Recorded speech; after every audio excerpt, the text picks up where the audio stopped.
2011년 사회 건설비기사 124쪽, 그 다음에 전자계산기 일반은 139쪽.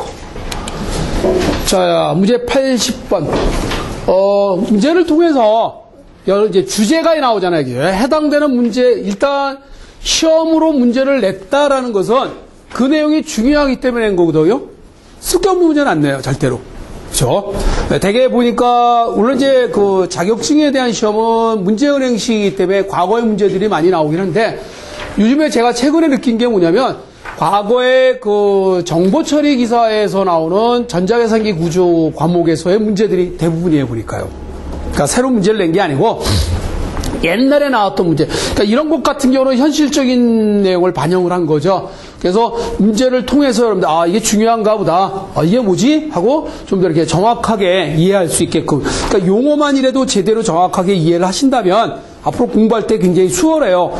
그러니까 과학이 발전이 된다는 게 어느 날 갑자기 쓰던 거 싹 없애버리고 새로운 게 싹 이렇게 나타난 게 아니라 야금야금씩 버리면서 나오고 이렇게 발전을 했기 때문에 여러분들이 좀 이렇게 급변하게 느껴지진 않을 거예요. 처음 하는 분들은 야, 얘 되게 빠른 속도로 발전을 하구나라고 느껴지지만 그 분야에 종사하는 사람들은 발전한 감각이 좀 무뎌요.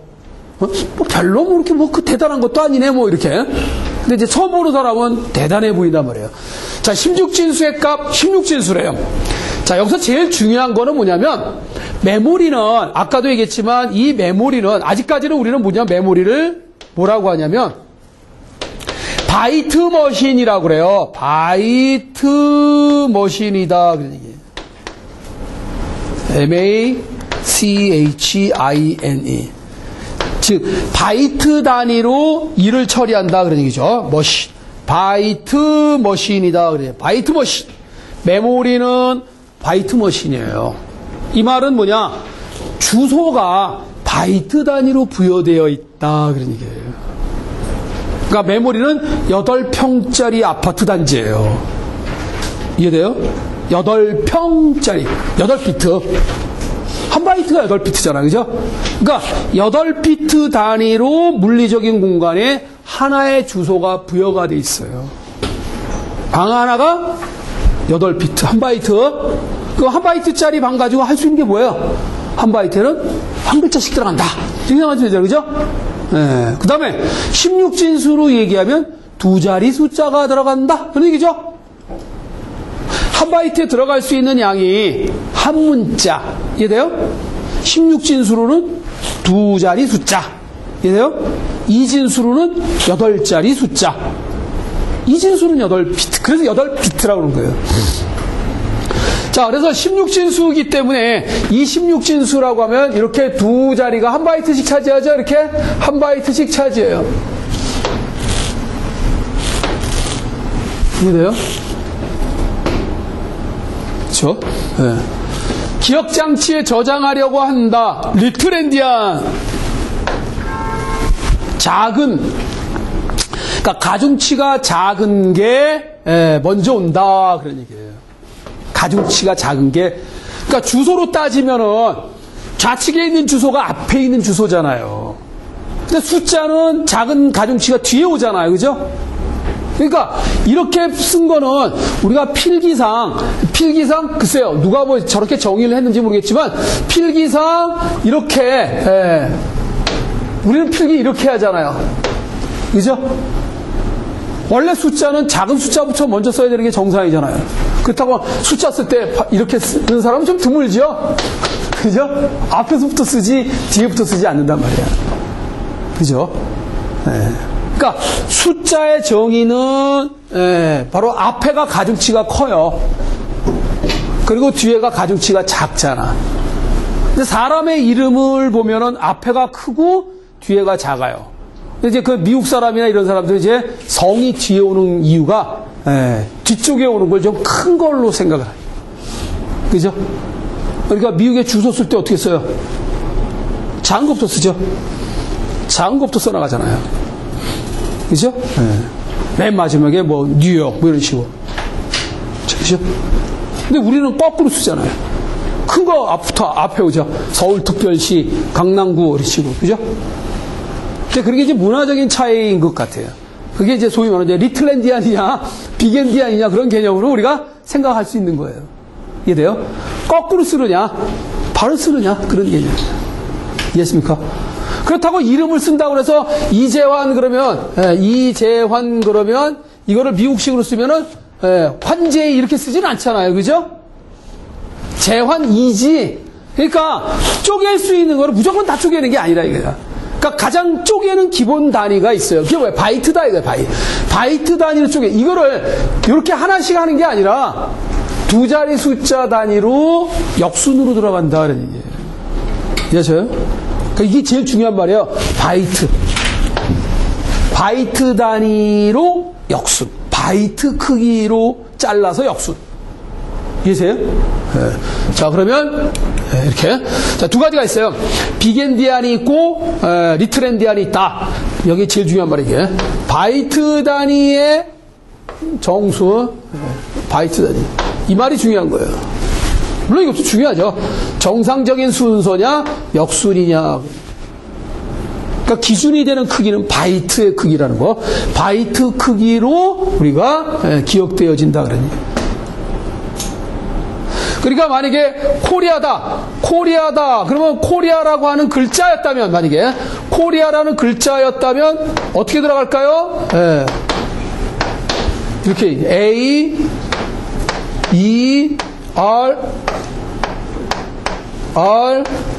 O, K 이렇게 들어간다 이거죠. 이해되시죠? 글자는 글자 하나씩. 두 글자가 아니라 한 글자씩. 왜냐면 글자 하나가 8비트, 즉 한 바이트를 차지하니까. 이해하세요?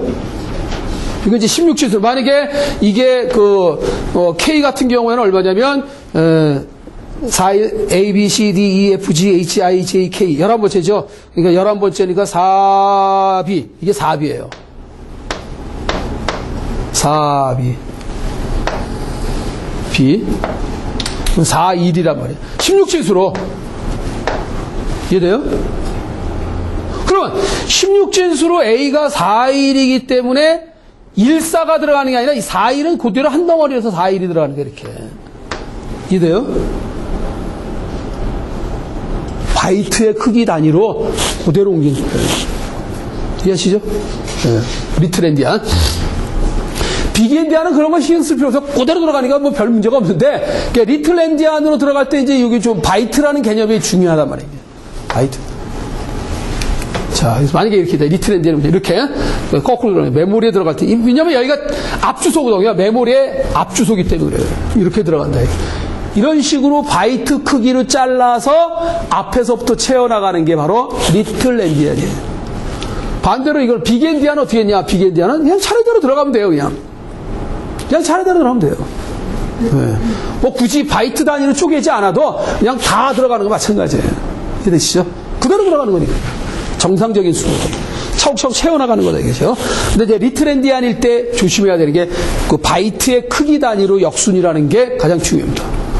자, 이게 시어너로 짜본 건데요. 시어너로 실제로 짜보면 이렇게 해서 메모리 안에 들어있는 게 이렇게 메모리에 들어갈 때 여러분이 외부에서 이렇게 좋지만 메모리에 이렇게 들어간단 말이에요. 이렇게 실제로 여러분이 집에서 쓰는 PC는 리틀엔디안으로 운영을 해요. 그리고 이제 시간적인 여유가 좀 컴퓨터 앞이라면 다 해볼 수 있는, 간단하게도 해볼 수 있지만은, 여기서는 또 컴퓨터가 없는 그런 탓에 그냥 이렇게 프로그램만 제가 한번 보여드린 거고요. 자, 어쨌든 정답은 세 번째가 되겠네요. 그죠? 네.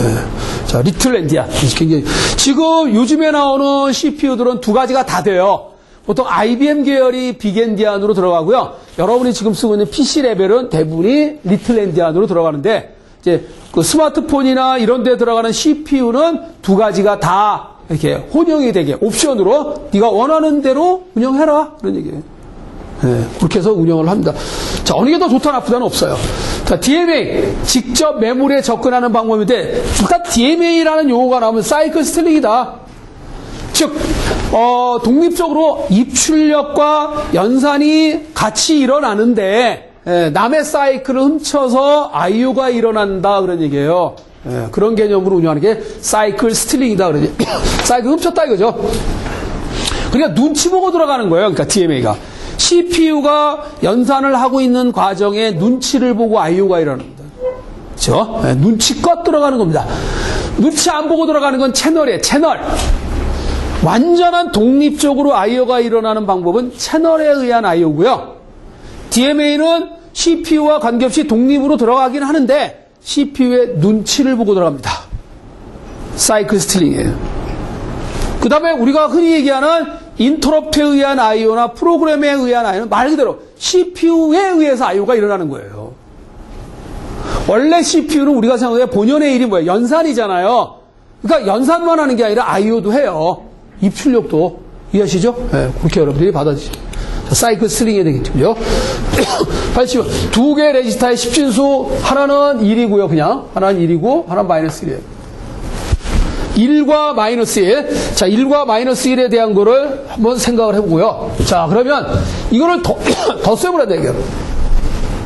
1과 마이너스 1에 대해서 두 개를 더, 당연히 제로죠? 당연히 결과는 제로예요. 네, 결과값 제로. 그쵸? 네. 1과 마이너스 1을 더했는데 컴퓨터가 이걸 오버플로다라 그러면 컴퓨터 바보지, 그죠? 너무 상식적인 문제죠? 이건 오버플로 아니에요. 왜 이거 문제를 냈냐면, 사람들이 착각을 하는 것 중에 하나가, 최종적으로 물리적인 방에 의해서 두 개를 자료를 계산하다 캐리가 발생을 하면 그게 오버플로인 줄 아는 분들이 너무 많아요. 캐리가 올라간 거는 캐리일 뿐이에요. 오버플로하고 아무 관계가 없어요. 이해하셔요? 그냥 캐리예요. 이해됩니까? 오버플로에 대한 조건은 그렇게 따지는 게 아니다라는 얘기예요. 넘친다라는 것은 캐리가 발생한 걸 가지고 넘쳤다라고 따지지 않는다는 얘기예요. 그걸 자꾸 착각을 한다고 사람들이. 캐리는 캐리일 뿐이에요. 캐리의 용도는 다른 데 써먹어요, 사실은요. 오버플로 체킹은 캐리하고 관계가 없습니다. 자, 오버플로는 어디서 생기는 거냐면 이렇게 생겨요. 컴퓨터가 그렇게 구조를 만들어놨기 때문에 그래요. 뭔지는 모르지만 어떤 자료와 어떤 자료를 더하잖아요. 그래서 결과가 들어갈 방이 요만큼입니다. 그러면 여기서 생긴 요 내용이 이게 캐리거든요. 그죠? 하나 더 삐져나가면 캐리란 말이에요, 이게. 그러니까 이거는 캐리일 뿐이지 오버플로하고는 아무 관계가 없어요. 오버플로는 뭐 갖고 따지냐면 이거 같아요. 요거하고 요거 갖고 따져요. 요 세 개 갖고 따지는 거예요. 이게 뭐예요? 부호 자리잖아요. 부호 갖고 따져요. 부호. 이래요? 오버플로 조건이 뭐다? 그냥 간단하게 얘기하세요. 같은 부호끼리 더하면 결과도 같은 부호여야 되겠죠? 양수끼리 더하면 결과가 양수인 건 당연한 거 아니에요. 그죠? 음수끼리 더했을 때도 음수가 돼야 되죠? 근데 그게 결과가 뒤집어지면 오버플로예요. 뒤집어지는 증상이. 양수에다 양수해야 되는데 양수를 더했는데 왜 음수가 되냐고 돌아버린 거예요. 수직선상에서 우리는 지구가 하나의 구잖아요. 제가 보기에는 숫자도 하나의 구입니다. 그 범주 내에서만 계속 돌아요, 무한히. 우리 지구는 태양을 중심으로 해서 계속 거기만 돌아요. 그죠? 벗어나질 않단 말이야. 좀 더 멀리 도는 것도 있겠지. 목성이나 토성이나 천왕성, 명왕성 이거는 더 멀리 돈단 말이에요. 범위가 넓을 뿐이지 항상 뭐예요? 돈다 이거예요. 그런 것 같아요, 우주. 계속 무한히 규칙적인 반복을 하고 있지 않나라는 생각이에요. 이 자연의 이치가.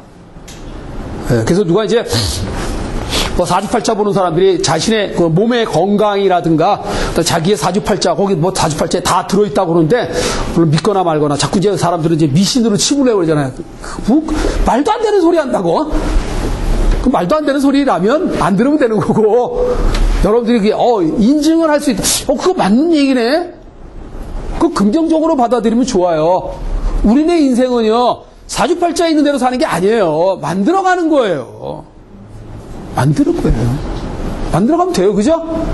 본인의 인생은 본인이 만들어가면 돼요. 네. 앞으로 내가 미래 10년 후에 그러니까 시나리오 작가들이 앞에서부터 쓰는 게 아니라 뒤에부터 씁니다. 결론을 내려놓고 이 결과가 되게 해피엔딩으로 되게 끝나지만 이렇게 되기 위해서 과정을 하나하나 거꾸로 만들어가더라 이게. 그러니까 여러분도 지금도 한번 써보세요. 10년 후에는 내가 어떤 모습이 되어 있을 거다. 아니면 내가 이런 모습으로 될 거다. 돼야겠다. 라고 정해놓고 그걸 가면 되는 거예요. 그러면 돼요. 비슷하게라도 가요. 아, 내가 의대 가려고 의학 공부하면 의대 가는 거잖아. 아, 의대 가려고 공부했는데 법대 갈 수 있어요? 안 되죠. 그건 안 됩니다. 그건. 길이 다른데, 그죠? 내가 가야 될 길을 만들어 놓고 가면 갈 수 있다라는 얘기예요. 그거 때놓은 당상이잖아. 내가 의대가 목표야. 지금부터 의대 가기 위한 준비를 해야 될 거 아니야. 그렇지 않고 갈 수 있냐요? 못 가잖아. 준비를 해야 간다고요. 내 인생도 그렇게 만들어가는 거라니까. 돈 많이 번다고 그러니까 이제 다들 이제 의대 가고 법대 가고 이러는데. 근데 그것도 이제 미래 예측을 한다면 별로 좋은 직업이지 아니지 않느냐라는 생각이 드는데요. 어쨌든 제가 보기엔 그래요. 잘할 수 있는 걸 하라. 돈도 벌고 또 잘하니까 재미도 있고, 그죠? 그래서 음악을 좋아하는 사람은 그래서 음악을 하는 거고. 근데 좀 생각 좀 하면서 하라 이거야. 아무 생각 없이 하니까 발전을 못하지. 뭔가 좀 틀을 깨야 돼요. 더 좋은 방법이 있지 않을까. 주워 먹을 거 아직도 좀 남아있어요. 우리가 살고 있는 지구에 아직 누군가가 여러분들 선배나 선지자들이 많이 다 찾아냈다고 하지만 찾아낸 것들 중에 더 개선할 수 있는, 그게 이제 대학원에서 논문이잖아요. 그죠? 논문이라는 게 뭡니까? 기존에 있는 것보다 하나 조금씩 업그레이드 돼서 발전하면 되잖아요. 그러니까 누군가가 뭘 해놨다라는 걸 다 뭐 확인을 해야 돼요. 그거보다 더 좋은 걸 하려면. 그래서 논문 쓸 때 다 자기 분야에 관련된 논문을 다 수집해서 보잖아요. 현재 여기까지 왔구나. 이걸 어떻게 개선 한번 해보자. 개선할 거예요. 그러니까 획기적인 거면 더 좋고, 물론 어마어마한 거죠. 획기적인 거 있어요. 제가 보기엔 있을 것 같아. 저도 이제 물론 그런 걸 노리고 있기는 하지만, 믿거나 말거나 이겠지만, 어쨌든 여러분들도 그래도 기대를 해보고 생각해보고 그러면 아마 찾아지지 않을까라는 생각이 들어요. 자, 다시. 오버플로 조건이 뭐다? 같은 부호끼리 왜 덧셈기밖에 없으니까요. 같은 부호끼리 더했을 때 결과의 부호가 이 부호하고 같아야 되는데 뒤집어지면 오버플로예요. 그러니까 이거는 그냥 보면은 1하고 마이너스 1을 더하면 제로예요. 결과는 제로고. 다만 이제 캐리가 발생했냐 안 했냐를 갖고 뭘 알 수 있냐면 결과가 양수다 음수다를 알 수 있어요. 자, 여기 이제 제가 그래서 일단 해봤어요. 1이라고 하는 건 이거고 마이너스 1은 다 죄다 1인데 이걸 더해보세요. 그럼 0이잖아. 이게 결과예요. 0.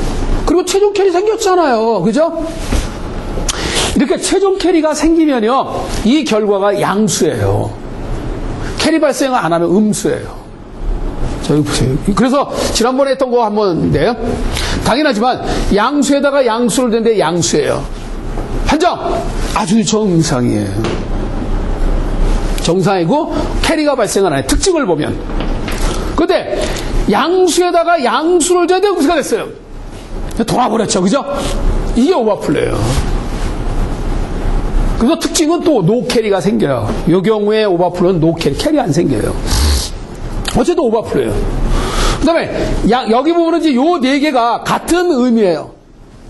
하나는 양수고 하나는 음수다 이거예요.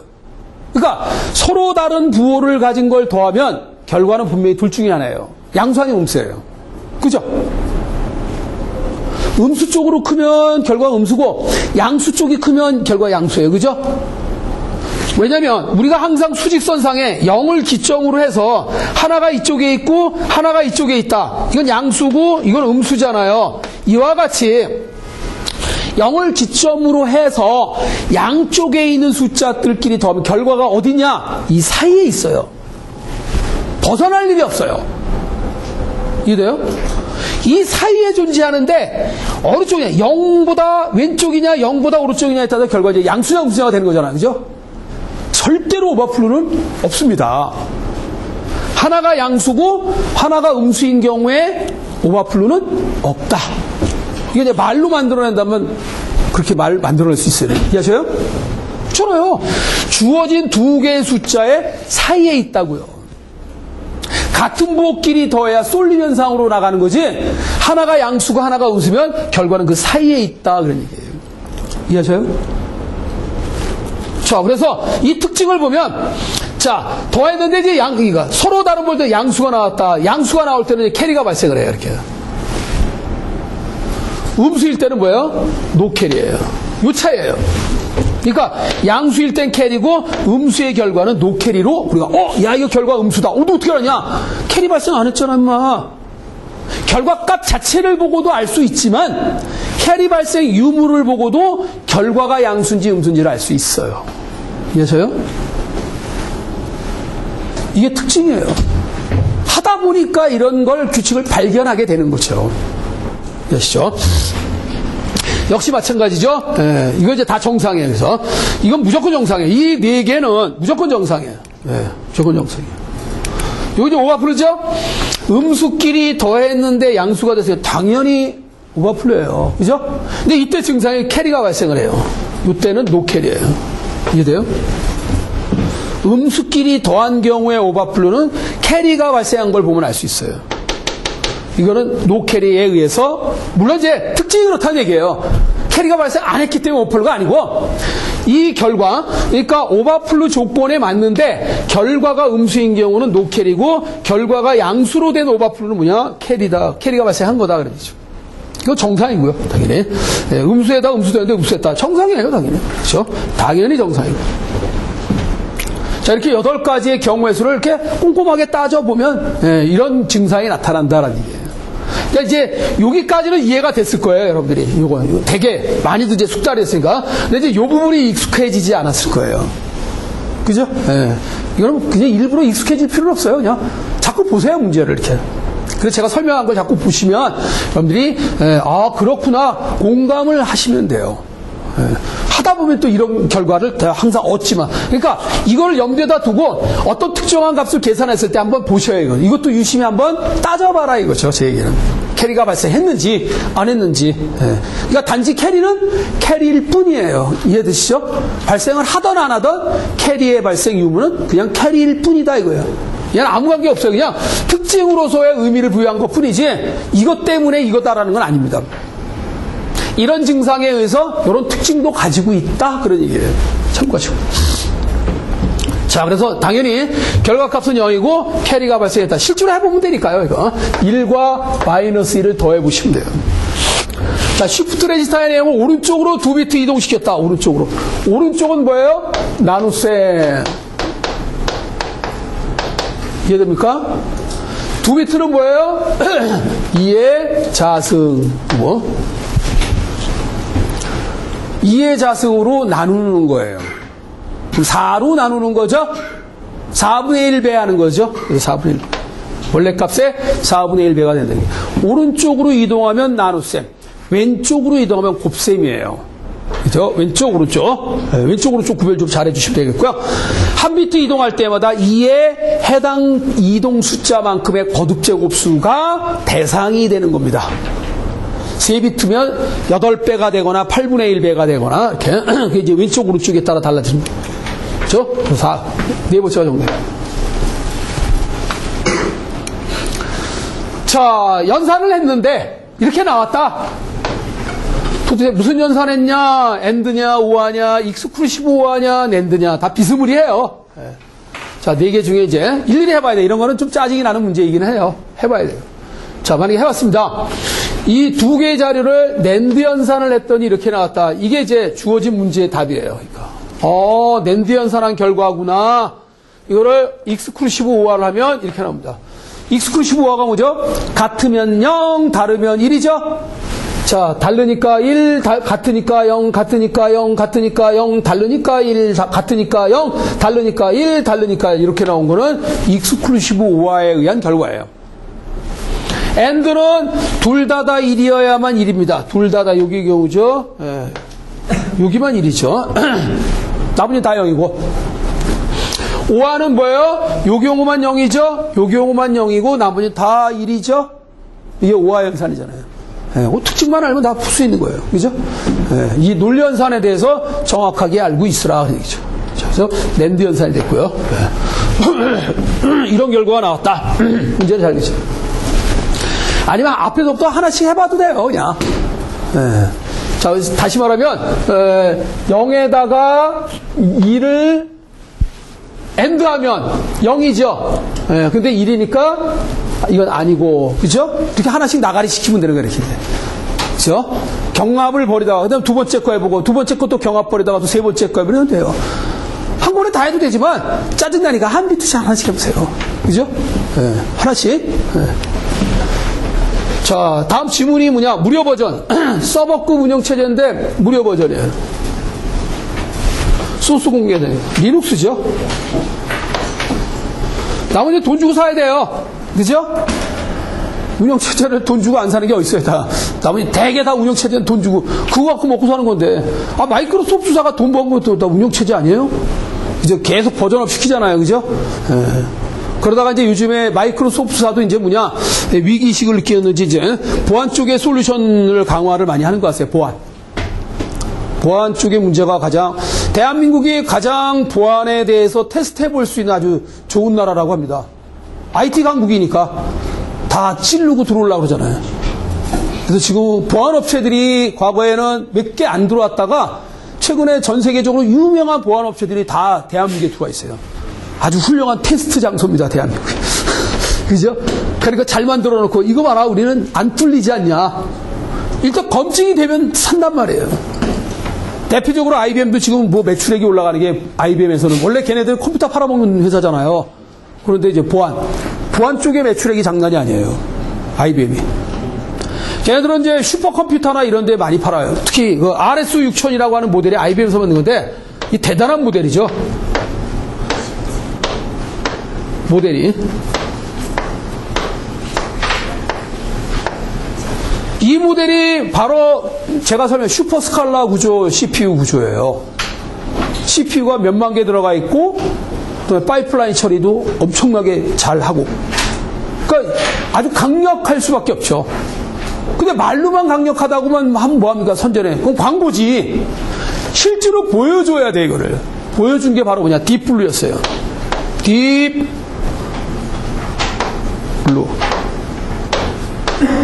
뭐냐면 이 딥블루가 바로 이제 그 러시아의 천재라는 한 분이 누구냐? 게리 카스카로프라고 하는 사람이 있어요. 이 천재입니다. 세계 10대 천재 중에 한 사람 중에 하나예요. 그 중에 한 분이 우리나라 사람인데 서열 2위인가 아마 그럴 거예요. 김웅룡 씨. IQ 210. 세계 1위가 지금 IQ가 235인가 아마 그래요. 현존하는 살아있는 인물 중에.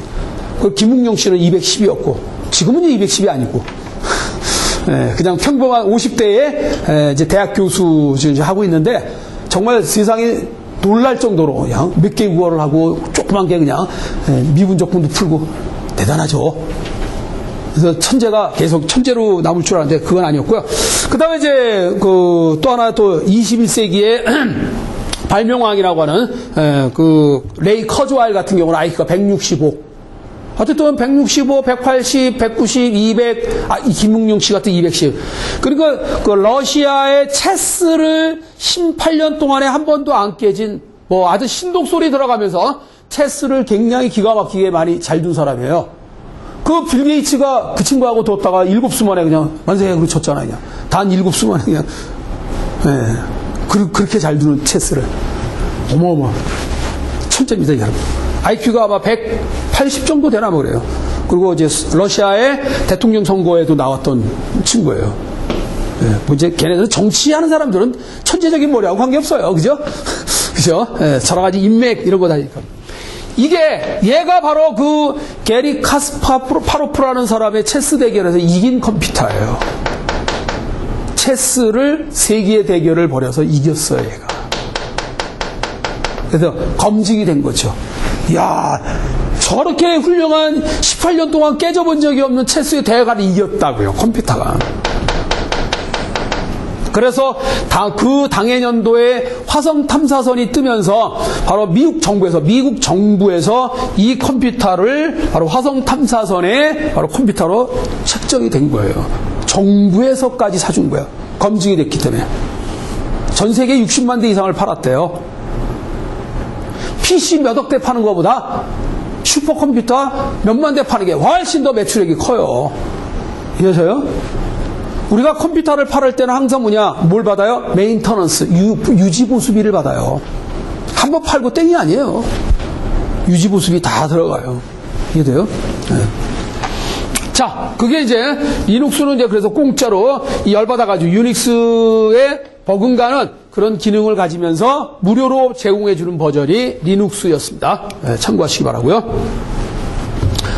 자, 그거 물어본 거예요. 인베디드, 말하는 뭐 끼어들죠. 뭔가 틈새를 끼어든다라는 거죠. 그러니까 기존의 기능에다가 기능을 더 추가할 수 있다라는 얘기예요. 인베디드.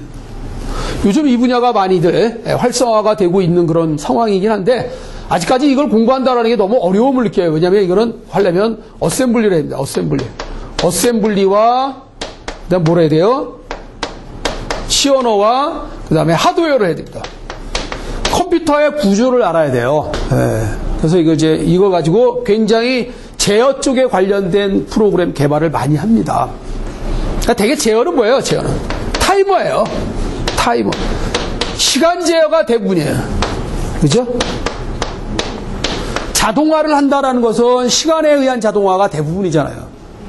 아침 몇 시에 깨워주세요. 뭐 이런 거. 근데 뭐 알람이 울린다든가 뭐 시간에 관련된 제어가 제일 많아요. 네. 그래서 그것만 잘 정확하게 제어를 하죠. 다음 86번. 다음 지문에서 설명하고 운영체제의 어떤 유형이냐? 부분적으로 일어나는 장애를, 자, 장애입니다. 말 그대로 고장이 나도 된다. 그런 얘기예요. 이걸 이제 톨러런트 시스템이라고 그래요. 네, 그래서, 결함을 허용한다. 고장이 나도 된다. 그냥, 걱정하지 마라. 혹시 달래 CPU를 여러 개 넣냐? 이러려고 CPU를 여러 개 넣은 거예요. 장애가 발생을 해도 그 장애를 극복을 해서 장애가 마치 없는 것처럼 일이 진행되게 운영을 해주는 거예요. 자, 747 비행기, 항공기 같은 경우에 수송기나 여러분들이 비행기 타고 다니시면 이 비행기는 엔진이 4개입니다. 엔진이 4개예요. 그러니까 엔진 고장으로 추락됐다. 그런 일은 거의 드물어요. 근데 이제 전투기, 공군 조종사들이 쓰는 이제 전투기는 엔진이 하나예요.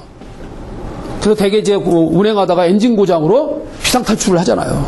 사람의 목숨이, 물론 그것도 몇 억짜리 그 비행기이긴 하지만 더 중요한 건 목숨이에요. 그래서 비상 탈출구를 만들어 놨어요. 제일 문제가 이제 헬리콥터죠. 헬리콥터는 비상 탈출구가 없어요. 그래서 이게 도니까 어디로 튀어나갈 수가 없어. 예. 그러니까 헬리콥터는 고장났다 그러면 그냥 다 죽어야 돼요. 순직해야 돼, 그냥. 근데 이제 파이러트들은, 비행기 조종사, 이제 공군 전투기 비행사들은 비상 탈출을 다 만들어놨어요.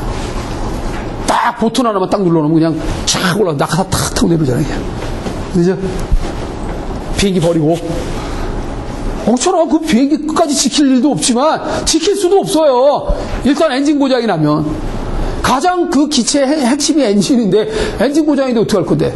그런데 일반 민항기들은 엔진이 4개란 말이에요. 그래서 엔진에 의해서 고장이 나서 문제가 생겼다. 이런 건 없어요. 예전에 우리나라 그 대한항공인가요? 무르만스키의 그 얼음 위에 정말 이 조종술이 대단한 것 같아요. 얼음 위에 그냥 안전하게 착륙을 했던 그런 활주로가 문제가 생겨가지고. 네. 자, 그것도 비행 기술이겠죠, 이제. 그죠? 얼음이 어떻게 비행기가, 네, 그죠?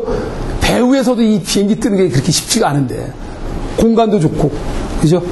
네. 어쨌든 대단했습니다. 그게 기술적으로, 마음 운이 좋았던 걸로 보시면 되겠죠, 뭐. 어쨌든 컴퓨터도 마찬가지예요. 이렇게 장애가 일어난다 하더라도 즉시 찾아내서 순간적으로 복구를 해요. 그죠? 네. 그러니까 여러분들이 2가지 방법이 있어요. 버스 보면은요, 승용차도 마찬가지네. 타이어 하나씩 달고 다니죠. 왜 달고 다녀요? 빵꾸 날까봐. 그럼 바로 수리해서 쓸 수 있잖아요. 그 스페어 타이어 안 달고 다니면 어떻게 됩니까? 빵꾸 나면. 이게 참 오도 가도 못하죠? 그 스페어 타이어. 근데 요즘은 자동차가 너무 좋아가지고 빵꾸 날 일이 없으니까 그 괜히 무거운 거 들고 다니기 귀찮으니까 이제 안 들고 다니는 사람들 많아요. 그 다음에 버스 바퀴가 몇 개예요? 2개로 돼 있죠. 하나로 되어 있는 바퀴가 아니라 2개로 돼 있어요. 왜냐하면 빵꾸 날 확률이 2개짜리가 굴러가는 것보다 하나로 만드는 거하고 어느 게 더 확률이 더 빵꾸 날 확률이 크냐면 하나짜리가 빵꾸 날 확률이 크죠. 꼭 주저앉아야 되잖아요. 그러니까 두 개로 되어 있기 때문에 두 개가 같이 동시에 빵꾸가 하나에 주저앉아요. 둘 중에 하나만 살아있으면 다 돌아갑니다. 둘 다 동시에 빵꾸가 하나에 문제가 생긴다. 이런 경우란 말이에요. 그죠? 그러니까 듀얼 시스템이냐, 듀플렉스 시스템이냐, 이렇게. 어쨌든, CPU를 여러 개 둔 거는 목적이 장애가 발생을 했을 때 그거에 의해서 복구할 수 있게 운영하는 방법도 있고요. 아예 신뢰도를 높이기 위해서 두 대가 돌아가, 그냥 같이 돌아가는 거야. 이해됩니까? 네, 그래서 중간에 같이 문제점이 생기면 서로 이제 주거니 받거니 하면서 야, 이거 조금 전에 계산한 건 문제가 있는 것 같다. 다시 한번 하자. 이렇게. 네, 그리고 복구해 줄 수 있는 능력을 갖고 있어요. 그게 장애 허용 시스템, 결함 허용 시스템이라고 얘기를 해요. 톨러런트 시스템이다라는 얘기죠. 이게 참 재밌는 용어예요. 참고하시기 바라고요. 그래서 여러분들이 컴퓨터는 가격이 비쌀수록 다 이런 시스템으로 만들어놨기 때문에 걱정 안 하고 쓰셔도 된다. 그런 얘기예요. 그렇죠? 요즘 복구 시스템이 잘 되어 있어요. 그렇죠? 자, 그 다음에 다음 질문. 이거 자주 나오는 문제 같아요. 상하관계나 동정관계로 구분할 수 있는 프로그램들 사이에서 매개 역할을 한다. 이게. 그러니까 중간 관리자, 중간 역할을 한다. 그런 얘기예요. 그 영어로 중간이 미들이잖아. 그죠? 미들. 그렇죠? 미들웨어예요. 중간적인 역할을 담당해준다. 이게. 그러니까 인터페이스 역할을 해주는 운영체제다라고 보면 돼요. 그러니까 운영체제 중간에 위치해서 그런 역할을 한다는 얘기죠. 그래서 미들웨어도 요즘에 개발을 많이 하고 있습니다. 잘 돌아가게. 어떤 경우에 상황이라 하더라도 잘 돌아갈 수 있게끔 역할 담당하는 게 미들웨어다. 자, 매개 역할과 일련의 중간 계층 프로그램 되겠죠. 참고하시고, 미들웨어. 많이 나왔어요, 이거. 뒤로 아마 계속 나올 거예요. 자, 마이크로 프로세서. CPU죠. 버스가 세 가지가 있어요. 이 CPU에 뻗어 있는 그 핀이 세 가지인데, 여기에, 이렇게. CPU에 붙어 있는 핀들이 이렇게 세 가지. 노란 핀이 있고, 파란 핀이 있고, 빨간 핀이 있는데요. 자, 잘 보면 구별이 좀 돼야 될 게지만, 이 파란 핀은 양방향이네요. 그죠? 양방향. 얘는 단방향이죠? 한쪽 방향밖에 없잖아요. 그래서 이 어드레스, 주소에 관련된 버스는 당연히 단방향이에요. 주소는 해당되는 집의 주소만 알려만 주면 되잖아요. 그죠? 그 다음에 제어도 해당되는 것에 대한 제어만 주면 되니까. 그래서 얘하고 얘는 단방향인 반면에 데이터는 당연히 들어가기도 하고 나오기도 해야 되잖아요. 양방향 버스예요. 그것만 좀 구별해서 이해하시기 바라고요. 데이터 버스는 양방향 버스다. 주소와 제어는 단방향 버스다라는 거죠. 그렇죠? 자, 그래서 어쨌든 주소는 용량과 관계가 있는 거고요. 그 다음에 데이터는 한 번, CPU가 한 번에 처리할 수 있는 크기를 뭐라고 했죠? 워드라고 그랬죠. 워드의 크기와 관련이 있어요. 그 다음에 제어 버스는 그냥 각계전투예요. 각각의 핀들에 대한 기능들을 역할 담당을 하기 위한 핀들이에요. 나와! 들어가! 그러니까 나오라고 하는 신호를 주는 핀, 들어가라고 하는 신호를 주는 핀, 이건 제어 핀이에요. 그죠? 우리가 누구네 집에다가 100이라는 자료를 넣을 건지 나올 건지를 알려주는 게 제어 핀이에요.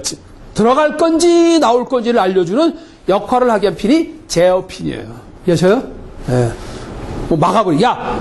기능 발휘하지 마. 죽어! 보이는 거.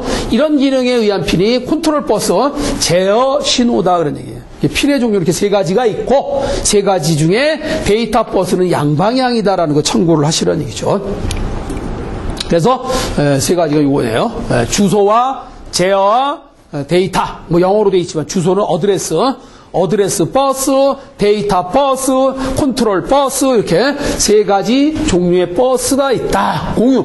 이 컴퓨터 안에서는 버스에 의해서 이동을 합니다. 전용 회선이 아니에요. 왜요? 메모리 용량이 워낙 크기 때문에 용량이 큰 곳에 전용 회선을 준다는 것은 너무 선의 수가 많이 필요해요. 그러니까 선의 수를 좀 느리더라도 원래 내부가 빠르니까 버스를 이용해도 우리 사용자 입장에서는 느리지 않게 느껴진다 이거죠. 그냥.